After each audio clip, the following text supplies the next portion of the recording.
기쁘고 즐겁고 행복한 신앙 쇄신 비정 시작합니다. 제1강의 소개 강의입니다. 인간의 근본적 질문. 필립비서 4장 4절 함께 읽겠습니다. 주님 안에서 늘 기뻐하십시오. 거듭 말합니다. 기뻐하십시오. 우리가 주님 안에서 늘 기뻐하는 것, 그것이 주님이 원하시는 거예요. 여러분들 아이들이 기쁘고 즐겁게 사는 걸 원해요? 우울하게 사는 걸 원해요? 기쁘고 즐겁게 사는 걸 원하죠? 하느님 아버지도 똑같아. 우리가 그렇게 살기를 원하십니다. 기쁘고 즐겁고 행복한 신앙 교육에 참석한 모든 분들을 환영합니다. 이 교육은 여러분의 신앙을 굳건하게 하도록 돕기 위한 교육입니다. 이 교육은 여러분의 신앙생활에 큰 도움이 될 것입니다. 제1장, 이 교육을 하게 된 동기. 역대기 상권 16장 10절. 다 같이 읽습니다. 주님을 찾는 이들의 마음은 기뻐하여라. 성경 구절이 나오면 무조건 다 같이 읽는다, 이렇게 생각하시면 됩니다. 아셨죠? 주님을 찾는 이들의 마음은 어떠하라고요? 기뻐하라는 거예요. 늘 기뻐하라는 것은 의지적으로 또 그렇게 하라는 거예요. 의지적으로. 그러면 영상교리 함께 보도록 하겠습니다.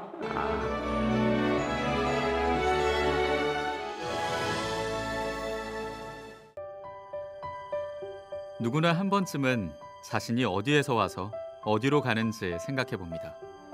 또 내가 사는 목적은 무엇인지, 무엇을 위해 사는지 궁금해합니다. 그러면서 흔히들 안정적인 직장이나 물질적인 풍요, 권력이나 명예를 열심히 쫓지만 뭔가 많이 부족함을 느낍니다. 우리는 왜 우리의 존재나 삶의 목적에 대해서 궁금해하는 걸까요? 나아가 창조주의 존재나 진리와 아름다움, 믿음, 희망, 사랑 같은 것을 갈망하게 될까요? 그것은 우리가, 아니 모든 인간은 영적 존재이기 때문입니다. 육체를 지닌 존재로서 우리는 필요한 많은 것을 찾습니다. 기본적인 생활을 하려니 의식주를 찾고, 의식주를 해결하려니 돈을 찾고, 돈을 잘 벌려니 능력과 힘을 찾습니다. 그러면서도 우리는 사랑받고 싶어하고 사랑하고 싶어합니다. 많은 사람과 좋은 관계를 맺고 싶어하고 인정을 받고 싶어합니다. 하지만 우리는 우리가 원하는 모든 것을 다 실현하긴 어렵습니다. 그래서 아쉽습니다. 불만도 쌓입니다. 어떨 땐 삶이 괴롭고 힘듭니다. 그러면서도 사람은 살아가면서 잠시나마 만족을 느낄 때가 있습니다. 가끔이긴 해도 충만함을 느끼는 때가 있습니다. 간절히 바라던 소원이 이루어졌을 때, 사람들로부터 크게 인정을 받았을 때, 누군가와 깊은 사랑의 일치에 빠졌을 때, 우리는 그 순간이 영원하길 바랍니다. 하지만 현실은 그 순간이 언제나 짧게 끝나고 맙니다. 도대체 우리는 어떻게 해야 영원히 행복하고 오래도록 멈추지 않고 만족할 수 있을까요? 그 방법이 뭔진 아직은 잘 알 수 없지만 분명한 건 하나 있습니다. 그것은 바로 우리 안에는 영원한 충만함에 대한 뜨거운 갈망이 있다는 것입니다. 자기도 모르게 그걸 자꾸 갈망하게 된다는 겁니다. 그런데 잠깐, 도대체 이 갈망은 어디에서 비롯된 것일까요? 내가 만든 것일까요? 누가 심어놓은 것일까요? 왜 우리는 순간적인 즐거움을 쫓으면서도 영원한 행복에 목말라 하는 걸까요? 이에 대해서 가톨릭 교회는 말합니다. 인간의 마음속에는 하느님을 향한 갈망이 새겨져 있다. 인간은 하느님을 향하여 하느님에게서 창조되었기 때문이다. 우리의 영원한 충만함에 대한 갈망은 곧 하느님을 향한 갈망이고, 그 갈망은 또 우리가 아니라 하느님께서 깊이 새겨놓으신 것이라는 말입니다. 그러면서 또 가톨릭 교회는 말합니다. 하느님께서는 늘 인간을 당신께로 이끌고 계시며 인간이 끊임없이 추구하는 진리와 행복은 오직 하느님 안에서만 찾을 수 있다. 우리가 그토록 갈망하는 영원한 충만함은 오직 하느님 안에서만 찾을 수 있다고 말입니다. 아하, 그랬었구나. 이제야 뭔가 풀리는 것 같지 않습니까? 우리에게는 뭔가 영원한 충만함에 대한 끊임없는 갈망이 있고 하느님께서는 우리를 창조하시며 하느님을 향한 갈망을 우리 마음속 깊이 새겨두시고 이를 통해 계속 이끌고 계시고 부르고 계시니 말입니다.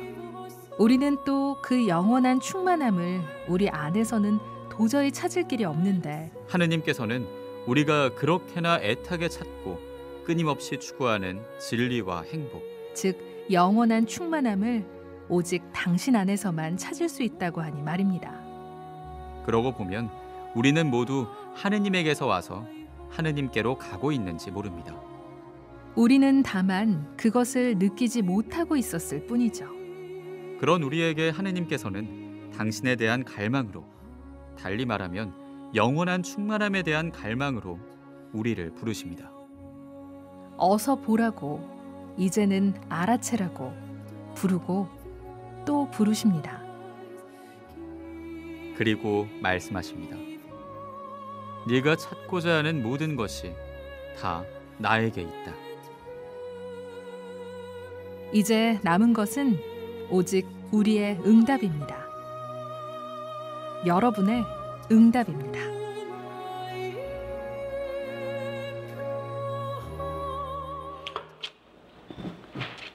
이 피정을 하게 된 동기에 대해서 말씀을 드립니다. 신앙심이 없는 신자들의 신앙 확립을 위해서 이 피정을 합니다. 신앙심이 없는 이들은 하느님이 계신가? 영혼은 있는가? 내세는 있는가?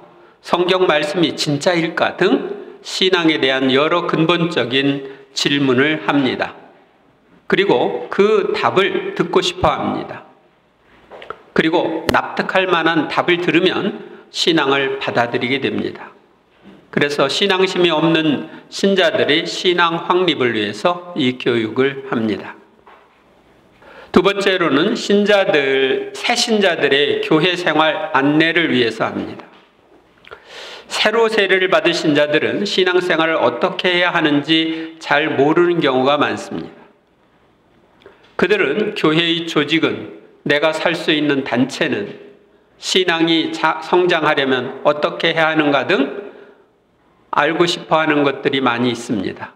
그래서 새 신자들이 교회 안에서 신앙생활을 잘 하도록 돕기 위해서 이 교육을 합니다. 쉬는 신자들이 신앙 회복을 위해서 이 교육을 합니다. 신자들이 신앙생활을 쉬고 있는 원인 중에는 신앙생활에 대한 부담, 고해성사에 대한 부담, 교회 안에서 받은 상처, 신앙생활의 맛과 기쁨을 느끼지 못해서 등 여러 원인이 있습니다. 현재 쉬고 있는 신자들이 살아계신 하느님을 체험하고 신앙을 다시 회복할 수 있도록 이 교육을 합니다. 제2장 신자들의 여러 유형. 히브리서 6장 3절. 하느님께서 허락하시면 우리는 성숙한 경지로 나아갈 수 있을 것입니다. 네, 하느님께서 허락하셔야, 하느님의 은총이 있어야 우리는 성숙한 경지로 나아갈 수 있습니다. 그래서 여러분들을 성숙한 경지로 나아가도록 하기 위해서 여기 왔습니다. 신앙심이란 하느님을 믿고 따르며 하느님의 말씀대로 살려는 마음을 말합니다. 신앙심이 거의 없는 신자들, 우리 주위에는 거의 신앙생활을 안 하는 이름뿐인 신자, 기도를 거의 하지 않는 신자, 신앙생활을 자주 쉬는 신자, 겨우 주일미사만 하고 판공성선만 받는 신자, 자기 중심으로 대제중에 사는 신자, 신앙의 맛을 모르고 신앙을 의무와 부담으로만 여기는 신자들이 많이 있습니다. 이들은 신앙심이 별로 없는 신자들입니다. 이런 신자들이 신앙의 부담에서 벗어나 기쁘고 즐겁게 신앙생활과 모든 생활을 하도록 돕기 위해서 이 교육을 합니다. 신앙심이 조금 있는 신자들, 우리 주위에는 매주 미사에 참여하고 단체 활동을 하는 신자, 기도 생활을 하고자 힘쓰는 신자지만 성경 말씀에 따라 살기보다 자기 뜻대로 사는 신자, 세상적인 욕망에 따라 사는 신자, 희생을 싫어하고 세상적인 복만 구하는 신자들이 있습니다. 그래서 복 받기 위해서 성당 다닌다. 그런데 무슨 일이 생기면 아닌가 보다 그러고 냉담하는 사람들이 있어요. 그들은 겉으로 보면 열심한 신자처럼 보이기도 하지만 하느님을 사랑하고 하느님의 영광을 위해서 살기보다 자신의 이익을 위해서 사는 이들입니다. 그래도 하느님께 매달리니 신앙심이 조금 있는 신자라 할 것입니다. 이런 신자들이 이 교육을 통해 자신보다 하느님을 첫 자리에 놓고 섬기는 신자들로 변화되기를 바랍니다. 또한 신앙을 천국에 가기 위해 마지못해 지켜야 하는 규칙으로 생각하지 않고 신앙을 기쁨이요 특권으로 생각하면서 기쁘고 즐겁고 행복하게 생활하는 신앙인으로 변화되기를 바랍니다. 세 번째로는 신앙이 깊은 행복한 신자들. 신앙심이 깊은 신자들은 하느님과 예수님께 모든 것을 맡기고 그분을 첫 자리에 놓고 주인님으로 섬깁니다. 또한 그들은 기도 생활을 첫 자리에 놓고 살기에 아침 기도, 저녁 기도, 묵주 기도, 성체조회, 묵상 기도에 힘씁니다. 주인님이신 주님께 여쭤보고 이러저러한 일들을 하죠. 신앙심이 깊은 신자들은 가능한 한 자주 평일 미사에 참여하고 자주 고해 성사를 받습니다. 그들은 자신의 뜻대로가 아니라 성경 말씀대로 살려고 하기에 기꺼이 자신을 버리는 희생적인 생활을 합니다. 예수님께서 누구든지 내 뒤를 따라오려면 자기 자신을 버리라고 해쳤죠.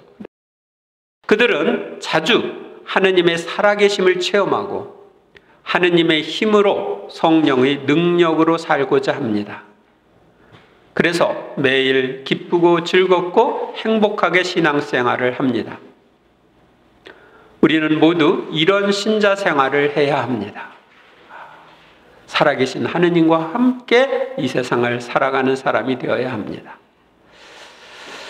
유튜브 영상, 과학자들이 신이 존재한다는 증거를 발견하다.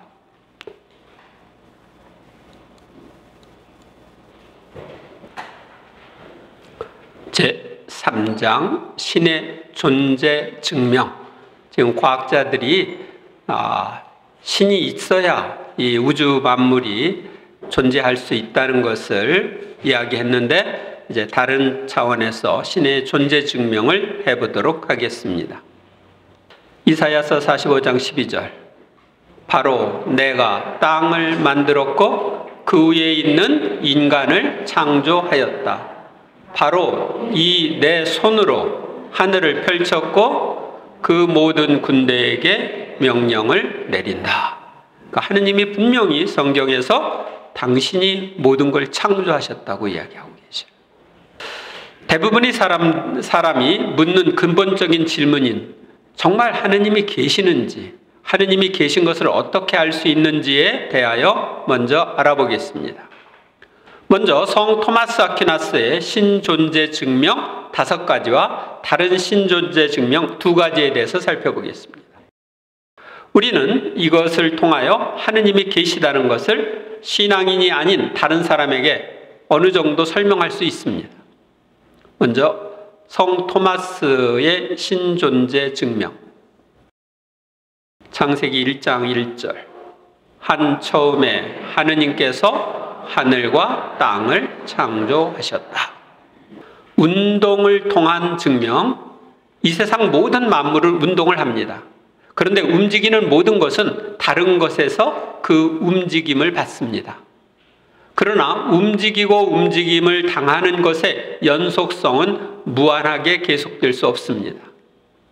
그러므로 최초로 움직임을 준 원인인 제1동인이 있어야 합니다. 우리는 다른 것들로부터 움직임을 받지 않으면서 우주 만물을 움직이게 하는 최초의 원인을 부동의 원동자 또는 제1원동자라고 부르는데 이분이 곧 하느님이십니다. 이렇게 이 세상 모든 움직임의 원천을 소급해서 올라갈 때 우리는 하느님이 계심을 알게 됩니다. 두 번째는 인과관계를 통한 증명. 이 세상 모든 것은 원인과 결과의 연속으로 이루어져 있습니다. 지금 존재하고 있는 것들의 원인을 계속 거슬러 올라가면 인과 법칙에 의해서 최종적인 원인이 있어야 합니다. 이 최종적인 원인을 제1원인이라고 부르는데 이분이 곧 하느님이십니다. 우리가 인과관계를 계속 추적하다 보면 우리는 제1원인인 하느님께 이르게 됩니다. 세 번째로는 생성소멸과 관련된 증명, 우연과 필연에 의한 증명입니다. 이 세상 모든 것은 생성소멸을 계속하고 있습니다. 이렇게 생성소멸하는 존재를 우연적인 존재라고 부릅니다.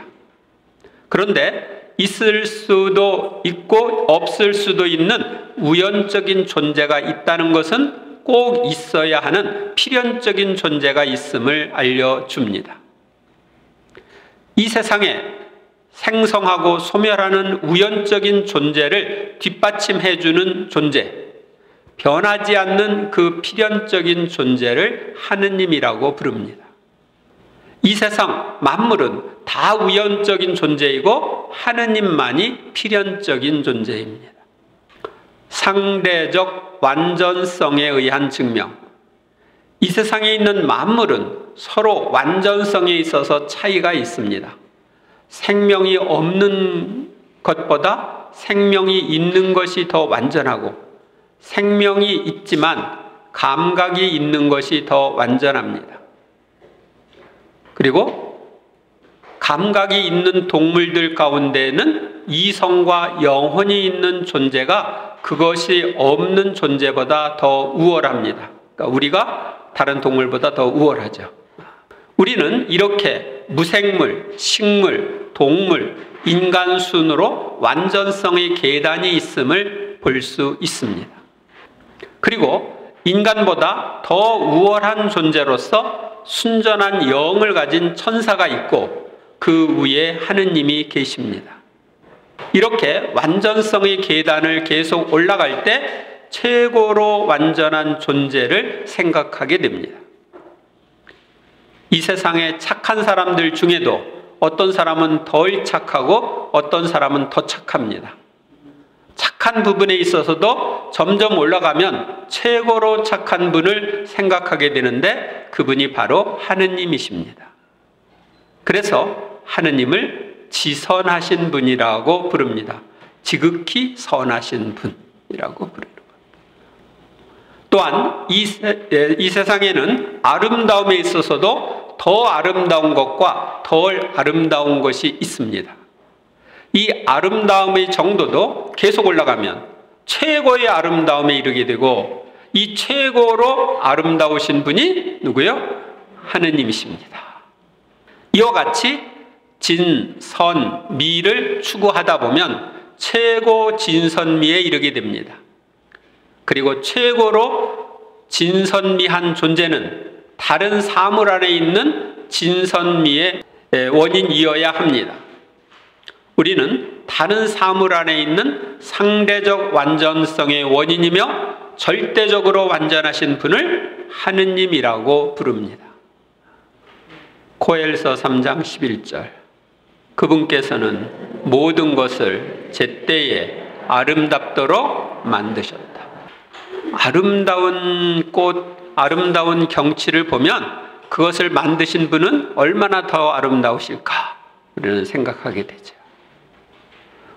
우주의 질서에 의한 증명. 우주는 정연한 질서 속에서 움직이고 있습니다. 이는 화살이 활을 쏘는 사람이 있어야 날아갈 수 있듯이 어떤 지성적인 존재가 있어서 우주를 조종하고 있음을 알려줍니다. 인간이 만든 것이 아니라 발견한 자연 법칙은 이런 질서를 정할 만한 지혜와 능력을 가진 존재가 있음을 드러내고 있습니다. 우리는 이 존재를 하느님이라고 부릅니다.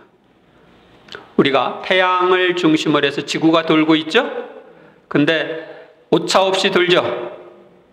오차 없이 어떻게 돌을까? 옆에 끈도 안 달렸는데 그것을 조종하고 관리하는 분이 계시지 않으면 있을 수가 없죠.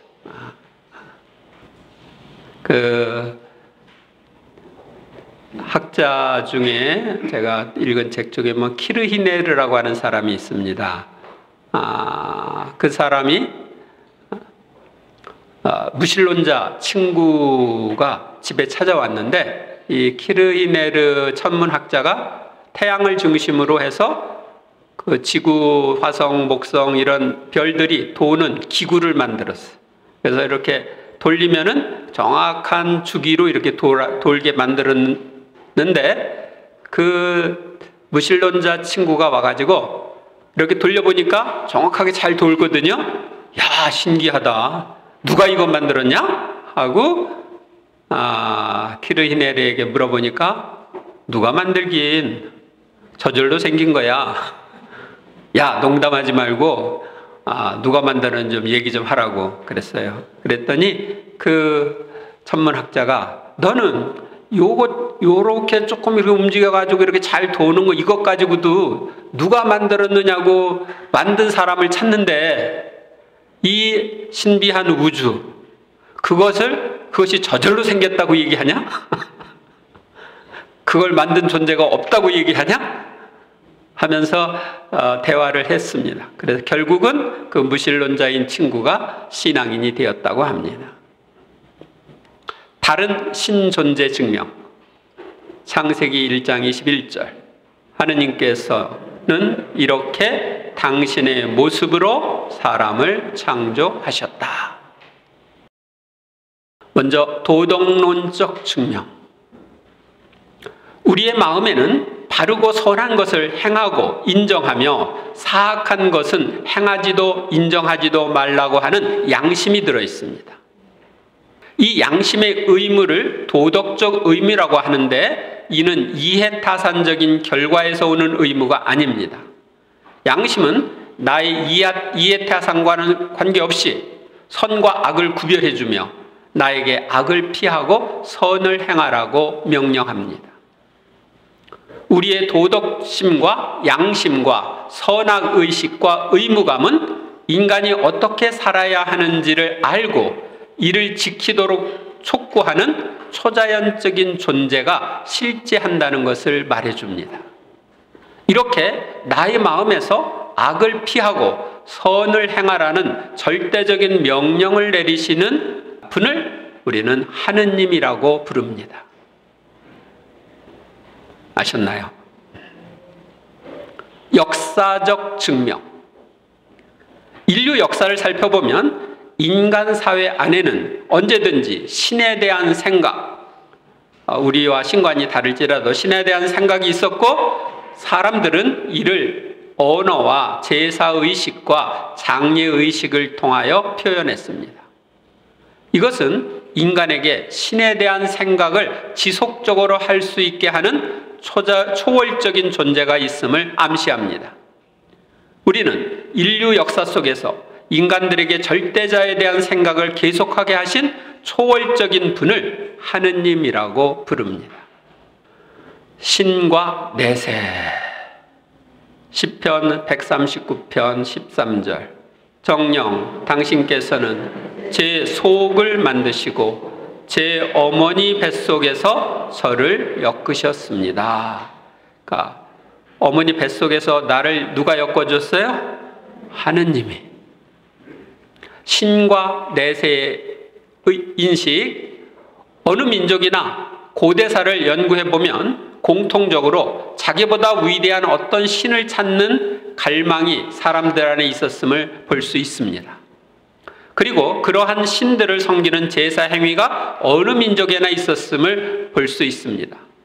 그들은 죽음으로써 삶이 끝나는 것이 아니라 죽음 이후에도 다른 차원의 삶이 있다는 것을 알고 있었고 이를 여러 장례의식을 통해 표현했습니다. 예를 들면 우리나라에서 옛날에 사람들이 죽으면 그 사람들이 일상생활에서 쓰던 도구를 부장품으로 무덤에 넣어주는 풍습이 있었는데 당시의 사람들은 이를 통해서 내세의 삶이 있음을 표현한 것입니다. 그래서 왕들의 무덤이나 이런 데 보면 왕관까지도 나오죠.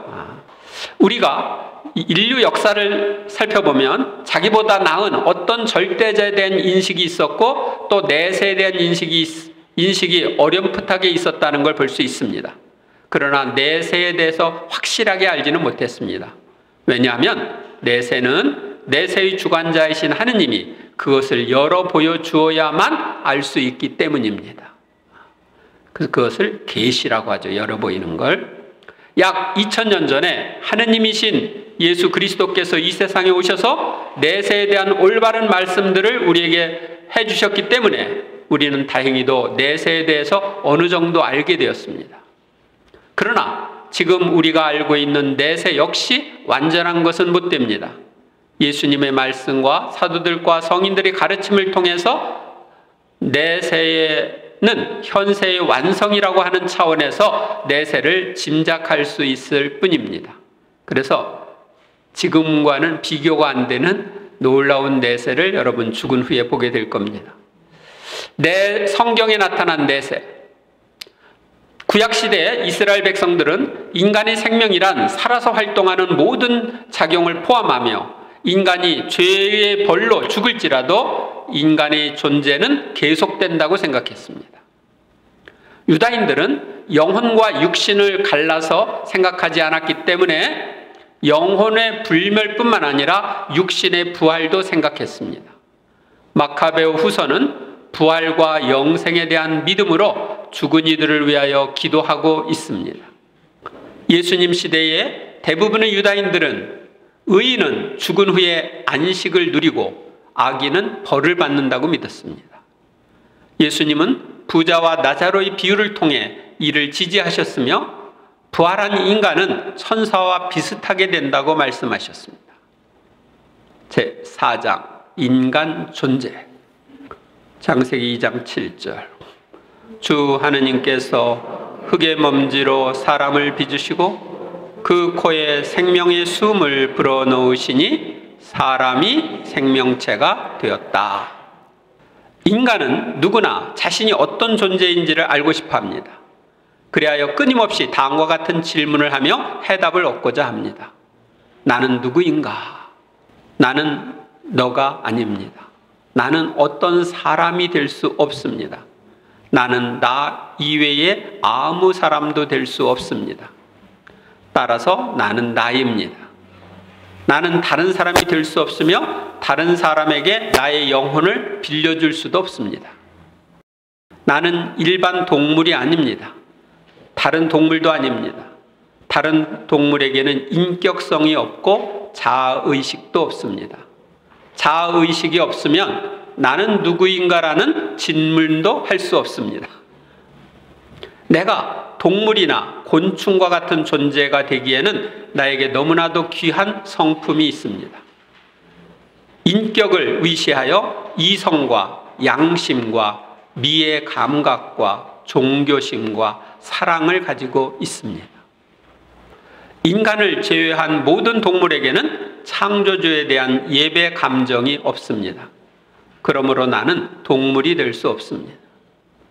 그렇다고 해서 나는 신도 아닙니다. 귀신도 아닙니다. 신적인 존재도 아닙니다. 신이 된다는 것은 논리적으로 모순되며 귀신이라면 인간성을 부정하는 것이 되기 때문에 불가능합니다. 육체를 가지고 있지만 어떤 물체가 될 수도 없습니다. 제한된 것이지만 피조물의 자유를 가지고 있기 때문입니다. 이렇게 생각해 볼 때 내가 사람이라는 것은 분명합니다. 그러면 나는 어디서 왔는가? 함께 노래 불러보겠습니다.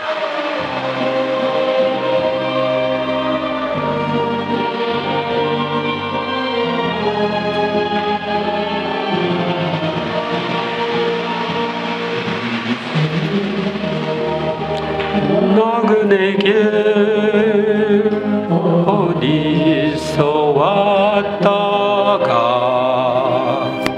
어디로 가는가 음이 흘러가는 떠돌다 가는 길에 정일랑 두지 말자 미련이랑 두지 말자 인생은 은혜 길 구름이 흘러가듯 정처 없이 흘러서 간다.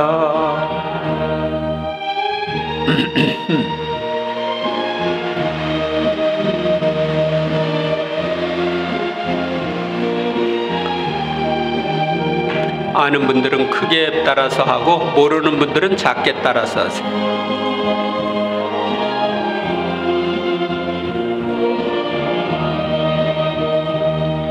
인생은 거숭이 빈손으로 왔다가 빈손으로 가는가 우리 흘러가듯 여울 져가는 길에 일렁 두지 말자 미련일랑 두지 말자 인생은 거숭이 물이 흘러가듯 소리 없이 흘러서 간다.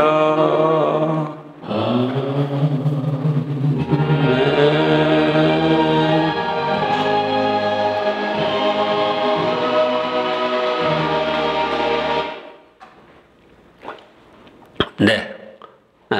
인생이 어디서 왔다 어디로 가는지 몰라서 이렇게 노래를 불렀는데 우리는 알죠. 어디에서 와서 어디로 갑니까? 네, 하느님에게서 와서 하느님으로 돌아갑니다. 나는 내가 모르는 사이에 만들어졌고 내가 모르는 사이에 이 세상에 태어났습니다. 나의 부모와 국적과 생일과 종족과 혈액형을 내가 택한 것이 아닙니다. 나 외에 어떤 원인에 의해서 정해지고 나에게 주어졌습니다.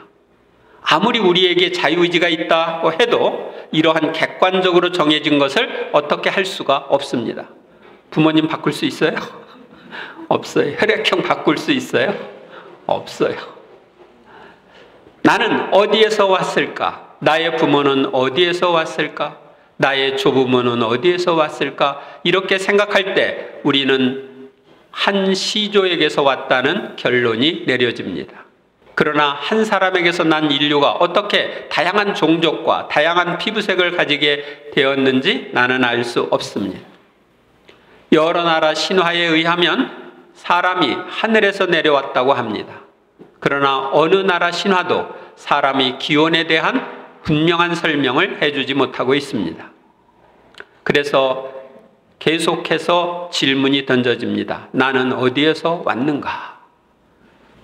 사람들은 어디에서 왔는가에 대한 관심보다는 어디로 가는가에 대한 문제에 더 관심을 가지고 있는 것 같습니다.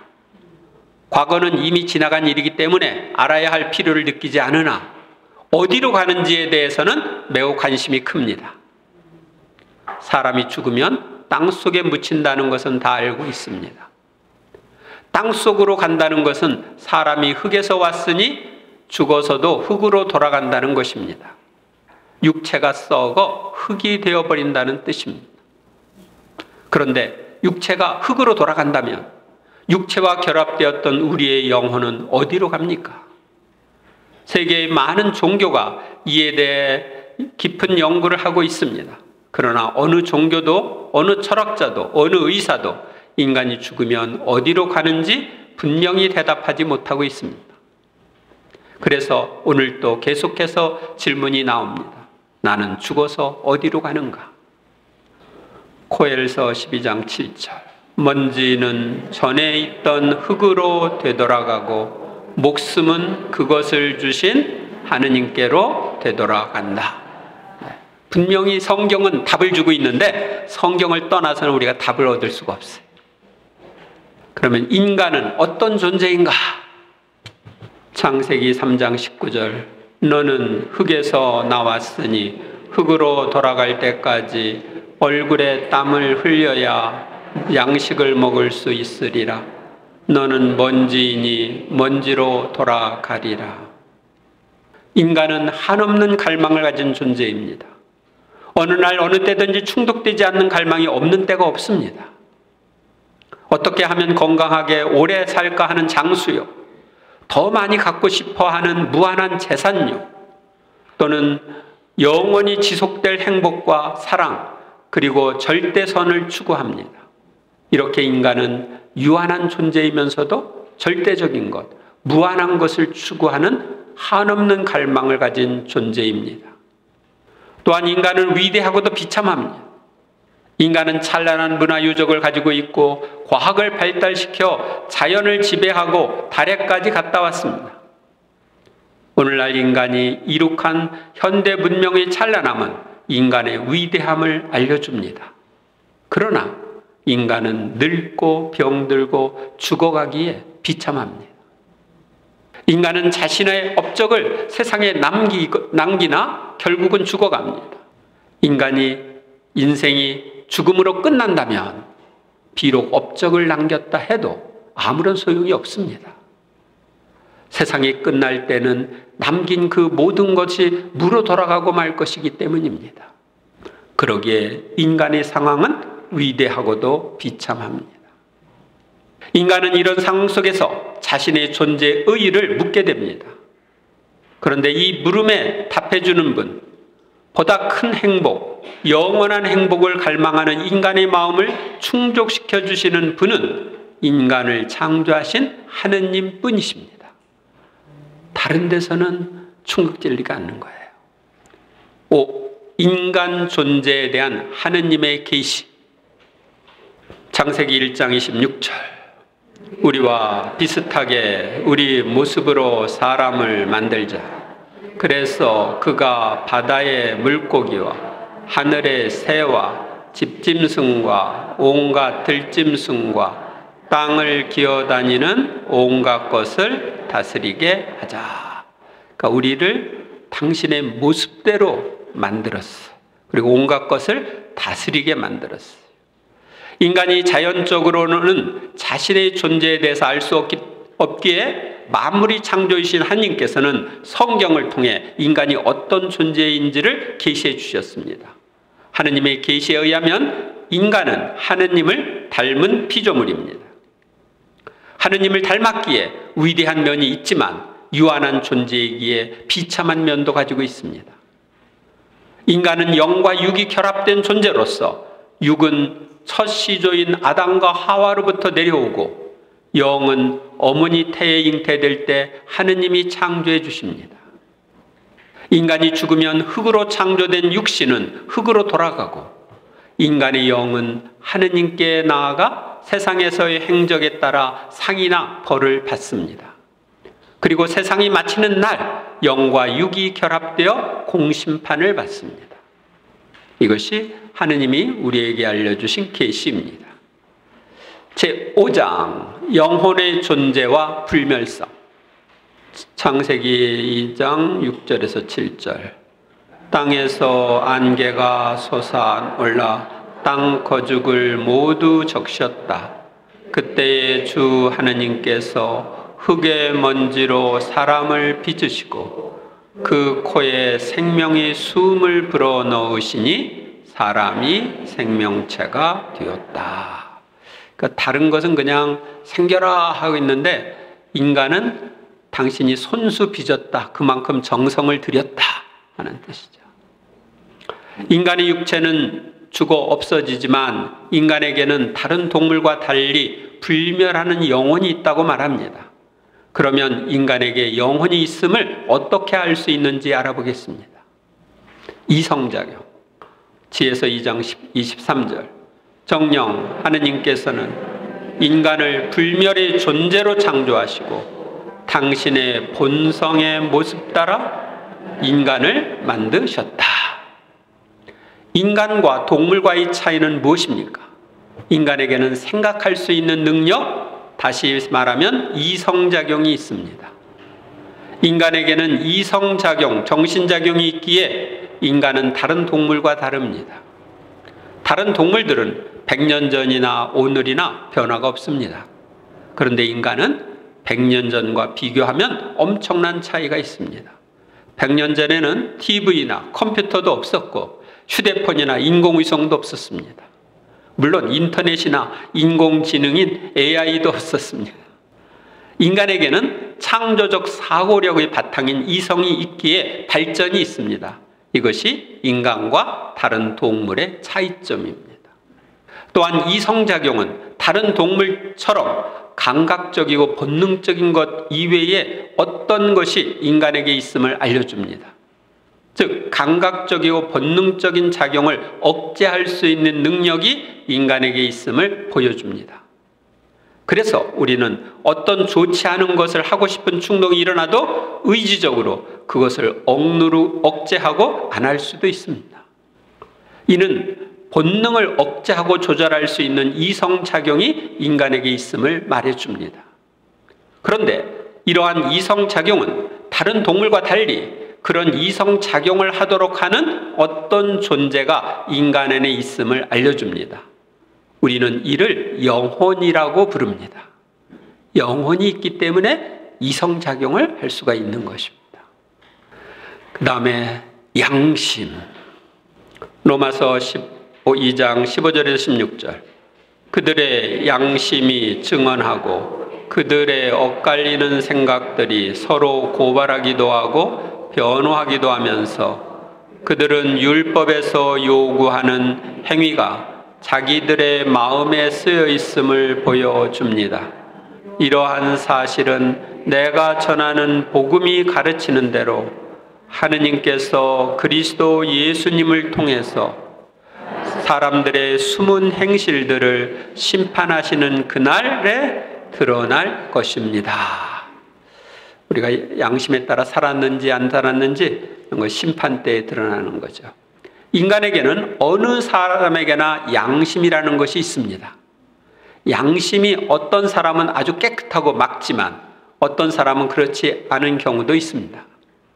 그러나 정도의 차이가 있을지라도 모든 인간의 양심에 선과 악을 구별할 수 있는 능력이 있고 선은 좋아하고 악은 싫어하는 능력이 있습니다. 이런 양심의 능력은 다른 동물에게서는 찾아볼 수 없는 능력입니다. 인간에게만 있는 선악의 분별과 선을 추구하는 능력인 양심은 이런 작용을 하는 어떤 존재가 우리 안에 있음을 알려줍니다. 우리는 이를 영혼이라고 부릅니다. 인간에게는 하느님을 닮은 영혼이 있기 때문에 하느님처럼 선과 악을 구별하고 선을 추구하는 것입니다. 사목헌장 16항. 양심은 하느님의 소리이다. 인간의 존엄성은 양심에 순종하는 데 있으며 그 여하에 따라 우리는 하느님의 심판을 받게 된다. 양심은 인간의 가장 은밀한 곳이며 여기서 우리는 홀로 하느님과 대면하고 그분의 소리를 들을 수 있다. 따라서 우리는 양심의 소리를 따라 행동할 것이며 하느님의 소리에 귀를 기울여야 한다. 네, 양심의 소리는 하느님의 소리예요. 그래서 거기에 따라서 살아야 됩니다. 신을 향한 갈망 인간에게 있습니다. 창세기 1장 27절. 하느님께서는 이렇게 당신의 모습으로 사람을 창조하셨다. 하느님의 모습으로 사람을 창조하시되 남자와 여자로 그들을 창조하셨다.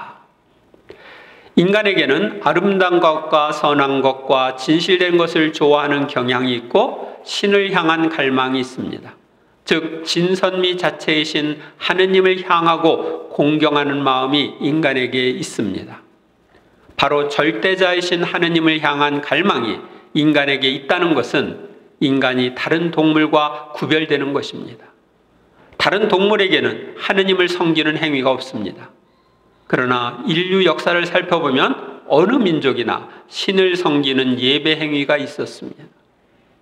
이렇게 인간의 안에서 하느님을 향하게 하는 것이 바로 하느님을 닮은 영혼입니다. 하느님께로부터 온 영혼이 인간에게 있기 때문에 인간은 절대자를 찾습니다. 4. 영혼 불멸과 영원 갈망. 베드로전서 1장 9절. 여러분의 믿음의 목적인 영혼의 구원을 얻을 것이기 때문입니다. 네, 믿음의 목적이 뭐예요? 영혼의 구원이다. 이 영혼이라고 하는 존재는 영원합니다. 영혼은 영원하신 하느님에게서 왔고 물질적인 것이 아니라 비물질적인 것이기 때문입니다. 물질은 생성소멸하지만 비물질적인 것은 소멸하지 않습니다. 정신작용의 뒤에 있는 영혼이라는 존재는 육체적인 제약을 넘어선 존재입니다. 우리 인간이 영원한 생명을 갈망하는 것은 바로 영혼으로부터 옵니다. 영혼이 영원한 존재이기 때문에 우리가 영생을 갈망하는 것입니다. 제6장 신앙의 기초 토대인 성경이란 무엇인가? 디모데후서 3장 16절. 성경은 전부 하느님의 영감으로 쓰인 것으로 가르치고 꾸짖고 바로잡고 의롭게 살도록 교육하는 데 유익합니다. 인간의 이성으로는 하느님이 계신 것을 어렴풋하게 알 수 있지만 하느님이 어떤 분이신지, 인간은 어떤 존재이고 내세는 어떠한지, 인간이 어떻게 살아야 하는지 등에 대해서 잘 알 수 없습니다. 그래서 하느님께서 인간이 모르는 진리를 당신의 계시로 알려주셨는데 그것이 기록된 것이 뭐요? 성경입니다. 종교에는 하느님의 계시로 이루어진 계시 종교와 인간의 깨달음으로 생긴 자연 종교가 있습니다. 유다교와 그리스도교는 계시 종교에 속하고 불교와 유교는 자연 종교에 속합니다. 가톨릭 영상교리 성경에 대해서 보도록 하겠습니다.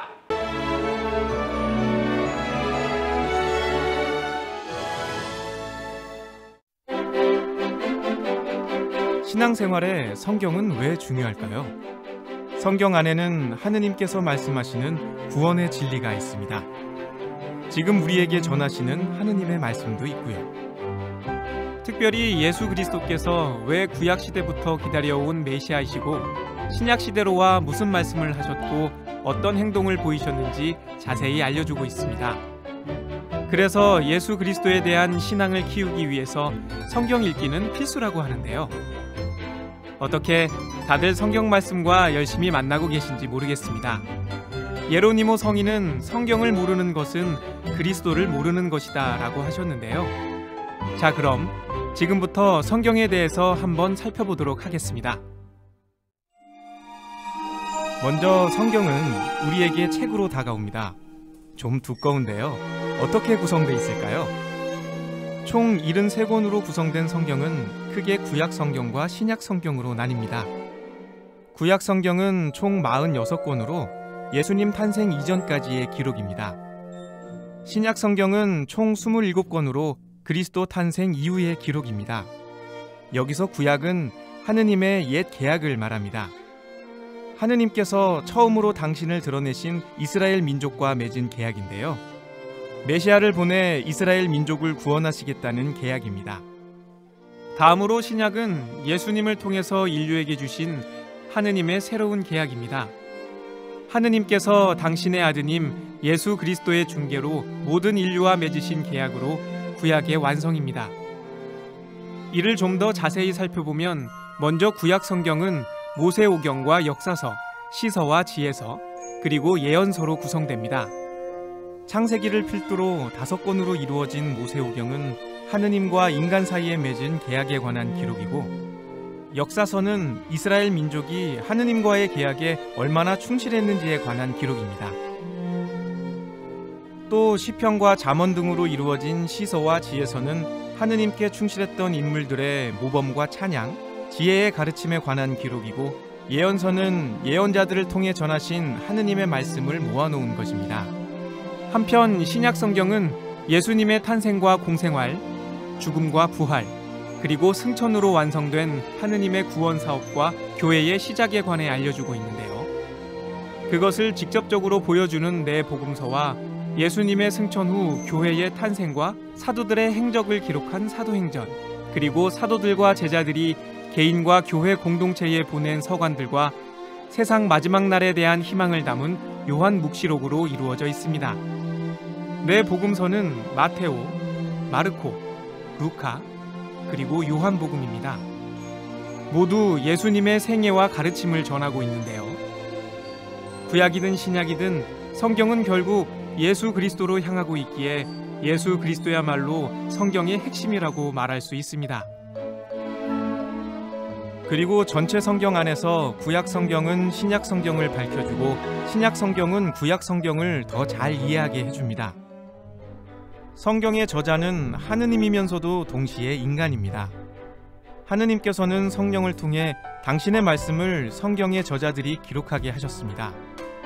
또 성경은 하느님의 인도에 따라 기록됐지만 1000년 이상의 시간을 거쳐 쓰였고, 성경을 쓴 저자들이 살았던 시대와 관습과 언어의 영향을 받아 기록된 것입니다.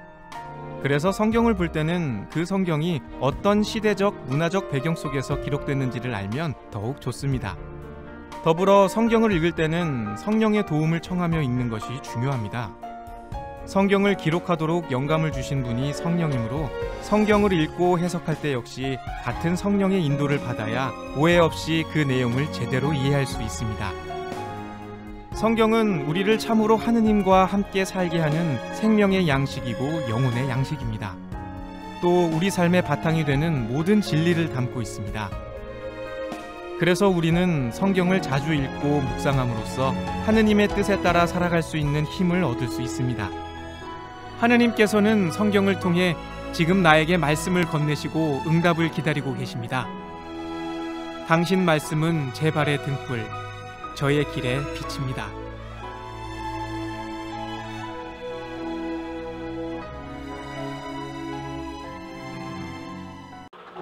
네, 제가 조금 보충했습니다. 하느님의 책인 성경, 가톨릭교회 교리서 105항에 보면 하느님께서는 성경의 저자이시다. 하느님의 계시는 성령의 감도로 성경의 글로 담겨지고 표현되어 보존된 것이다. 이렇게 되어 있습니다. 하느님의 말씀인 성경, 성경은 하느님 말씀 그 자체입니다. 하느님의 말씀인 성자께서 연약한 인간의 모습을 취하여 2000년 전에 이 세상에 오셨습니다. 그분이 누구요? 예수 그리스도이십니다. 또 하느님의 말씀이 인간의 언어로 표현된 것이 바로 성경입니다. 빵과 포도주의 형상 안에 현존하시는 하느님의 말씀이 성체와 성혈이고, 인간의 언어 안에 영원히 머물러 계시는 하느님의 말씀이 성경입니다. 그러므로 우리는 성경을 통해 말씀 안에 현존하시는 주님을 만날 수 있습니다. 성경은 살아계신 하느님의 말씀이십니다. 따라서 성경보다 더 귀한 말씀은 없습니다. 삶의 지침이며 양식인 성경.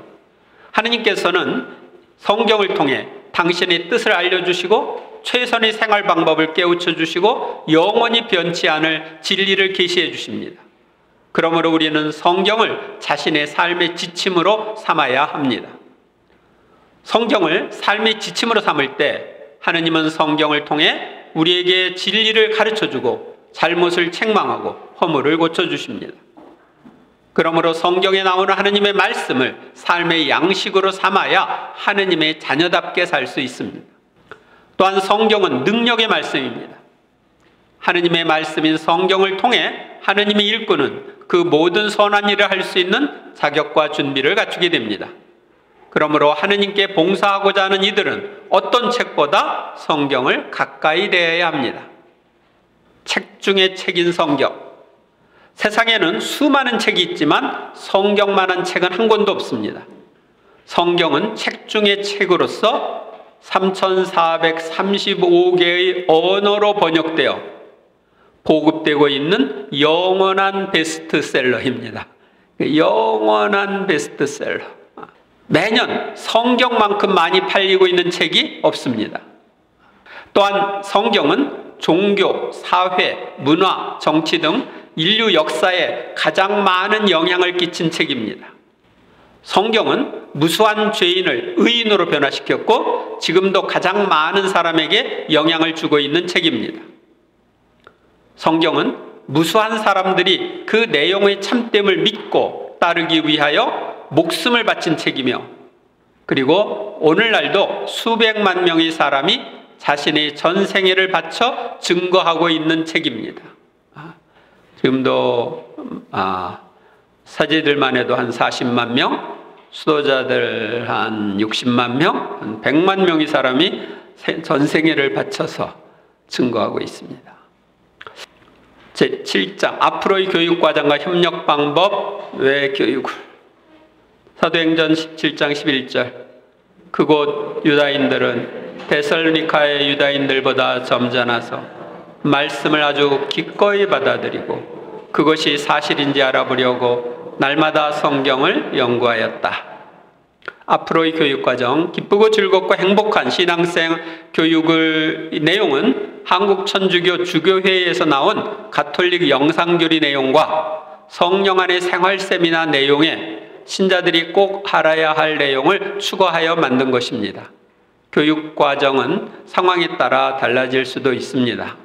그러나 여기 오늘부터 하는 15강의 내용을 보겠습니다. 제1강에는 소개 강의, 2강의 하느님은 어떤 분이신가, 3강의 성경에 나오는 구약 역사, 4강의 구세주 예수님과 성모 마리아, 제5강의 교회 시대 간추린 교회사, 제6강의 신앙인의 성사생활, 제7강의 성령 안의 새생활, 제8강의 성령 세례 준비, 제9강의 성령 체험을 위한 안수기도, 제10강의 기도생활, 제11강의 전례생활, 제12강의 교회 공동체 생활, 제13강의 시련을 극복하는 방법들, 제14강의 죽음과 내세, 제15강의 더 큰 행복을 누리기 위한 삶, 이렇게 되어 있습니다. 협력 방법, 기쁘고 즐겁고 행복한 신앙생활을 하려면 교육과정에 대한 협력이 필요합니다.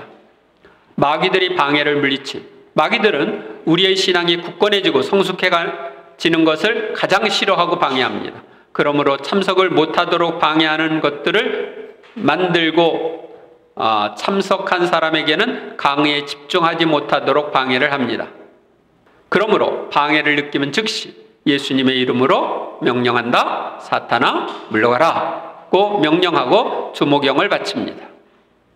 천상 가족들에게 도움을 청하. 천상 가족들은 우리의 신앙이 성장하는 걸 기뻐하며 도와주고자 합니다.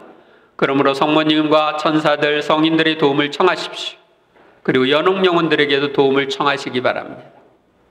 성모님의 전구를 청하는 뜻으로 매일 묵주기도 하고 또 오소서 성령님, 지극히 사랑하시는 당신 정배 마리아의 뒤엎는 성심에 힘있는 전구를 들으시어 오소서를 자주 바치면 좋습니다. 적극적으로 협력하고 배운 대로 실천함. 교육과정에 적극적으로 협력하고 배운 대로 실천하십시오. 그래야 굳건한 신앙을 가질 수 있습니다. 행함이 없는 믿음은 죽은 믿음이기 때문입니다. 가능하면 여러분들이 여기서는 불가능하지만 각 강의별로 한 개의 성경 구절을 선택해서 음미하고 암송하면 좋습니다. 그리고 강의에서 들은 것에 대해서 부담이 있으면 감실이나 십자가를 바라보면서 자, 함께 맞춰봐요. 예수님, 강의 듣는 것에 대한 부담이 없어졌으면 좋겠습니다 하고 말씀드립니다. 왜 교육을 하는가? 하느님께서 원하신, 하느님께서는 이런 교육이나 피정을 통해 우리의 신앙이 굳건하여 기쁘고 즐겁고 행복하게 살기를 바라십니다. 따라서 우리는 이런 하느님의 뜻을 이루어드려야 합니다. 우리가 하느님의 뜻을 분별하고 실천하는 것을 하느님께서는 아주 기뻐하십니다. 우리가 자신이 중요해서 자신의 유익을 위해서 또 하느님의 뜻을 분별하고 실천하려 한다면 자신을 우상으로 섬길 위험이 있습니다. 자신을 위한 거니까 자기가 윗자리에 있는 거예요. 하느님은 도구고. 그러나 하느님을 기쁘시게 해드리기 위해서 하느님의 뜻을 분별하고 실천하는 것은 하느님을 흠숭하는 행위이고 하느님을 사랑하는 방법입니다. 나에게 유익함. 우리가 피정이나 교육을 통해 신앙이 성장하면 나에게 유익합니다. 우리가 죽을 때 이 세상의 모든 것은 사라지지만 성숙한 신앙인의 모습, 하느님을 닮은 모습은 영원히 남습니다. 그리고 이것이 우리의 영원한 행복을 결정합니다. 이웃에게 유익함. 나의 신앙이 성숙하여 내가 예수님을 닮은 말과 행동을 하면 이웃에게 큰 유익을 줍니다. 이웃을 구원의 길로 이끌 수도 있고 이웃의 신앙이 성장하도록 도울 수도 있습니다. 마지막, 지금까지 우리는 이 교육을 하게 된 동기와 신자들의 여러 유형을 살펴보았습니다. 또한 신존재 증명과 인간 존재에 대해서도 알아보았습니다. 그리고 영혼의 존재와 불멸성과 신앙의 기초 토대인 성경에 대해서 들었습니다. 아울러 앞으로의 교육과정과 협력 방법에 대해서도 알아보았습니다. 또한 교육과 피정을 왜 하는지에 대해서도 살펴보았습니다. 이제 마음을 다해서 마음에 다가왔던 부분을 묵상하면서 잠시 기도하시기 바랍니다. 다음 시간에는 두 번째 강의로 하느님은 어떤 분이신가에 대해서 살펴보겠습니다. 여러분들 머리가 뻑뻑할 거예요 지금. 와, 너무 엄청난 걸 들어가지고 머리가 지금 뻑뻑하다, 깨지는 것 같다. 조금 참으세요. 10분 후에 두 번째 강의 하도록 하겠습니다. 10분간 묵상하거나 기도하거나 볼일 보시기 바랍니다.